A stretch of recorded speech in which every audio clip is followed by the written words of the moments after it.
السلام علیکم۔ امریکی صدر جو بائیڈن کو افغانستان سے متعلق ایک رپورٹ پیش کی گئی ہے جو سابقہ صدر ڈونلڈ ٹرمپ کے دور میں بنی تھی۔ اس رپورٹ میں امریکی صدر سے کہا گیا ہے کہ امریکی اور اتحادی افواج کے انخلاء کے 2 سے 3 سال کے اندر طالبان پورے افغانستان پر قبضہ کر لیں گے۔ طالبان کو 2 سال یا زیادہ سے زیادہ 3 سال لگیں گے افغانستان پر اپنا مکمل کنٹرول حاصل کرنے میں، اور اس کے بعد یہ قوی امکان ہے کہ یہاں جہادی تنظیموں کے پکے اڈے بن جائیں گے۔ اس رپورٹ میں بتایا گیا ہے کہ امریکہ بری طرح پھنس گیا ہے کیونکہ یہ جنگ جس ارادے سے لڑی گئی تھی اس میں وہ ناکام ہو گیا ہے۔ امریکہ مسلح تنظیموں اور طالبان کا مکمل خاتمہ کرنے آیا تھا، تاہم وہ پہلے سے زیادہ مضبوط ہو گئے ہیں اور امریکہ کو کمزور کر دیا ہے۔ اس رپورٹ کے بعد جو بائیڈن انتظامیہ کا بیان آیا ہے کہ امریکی اور اتحادی افواج شاید یکم مئی سے نہ نکل پائیں، تاہم ہم اس سال کے اختتام تک یہاں سے نکل جائیں گے۔ طالبان امریکی صدر کے اس بیان کو امریکی چال سمجھ رہے ہیں۔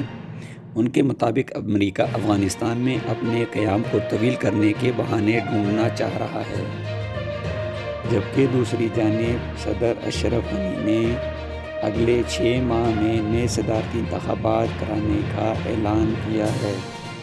طالبان نے امریکی انخلاء اور اشرف غنی کے انتخابات کے بیان پر رد عمل دیتے ہوئے کہا ہے کہ پہلے غیر ملکی یہاں سے نکلیں، وہ کون ہوتے ہیں ہمارے بارے میں فیصلہ دینے والے، انٹرا افغان ڈائیلاگ میں ہم یہ فیصلہ کر لیں گے۔ صدارتی انتخابات کے آفر کو ہم مسترد کرتے ہیں۔ اس چیز نے پہلے بھی افغانستان کو بہت نقصان پہنچایا ہے۔ اشرف غنی ایک ایسے عمل کے بارے میں بات کر رہے ہیں جو متنازع ہے اور ہمیشہ تنازعات کا سبب بنا ہے۔ طالبان نے امریکہ کو کھلی دھمکی دیتے ہوئے کہا ہے کہ اگر غیر ملکی افغانستان سے نہ نکلے تو وہ ان کو زبردستی نکال لیں گے، اور اس سلسلے میں ہونے والے ہر قسم کے نقصان کی ذمہ داری دوحہ معاہدے کی پاسداری نہ کرنے والے فریق پر ہوگی۔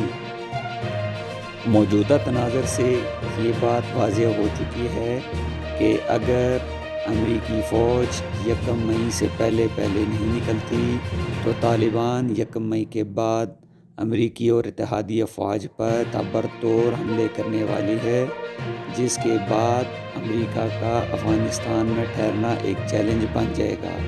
دیکھنا ہے کہ امریکہ یکم مئی سے پہلے نکل جاتا ہے یا وہ ایک اور طالبان کے چیلنج کے لیے اپنے آپ کو تیار کرتا ہے۔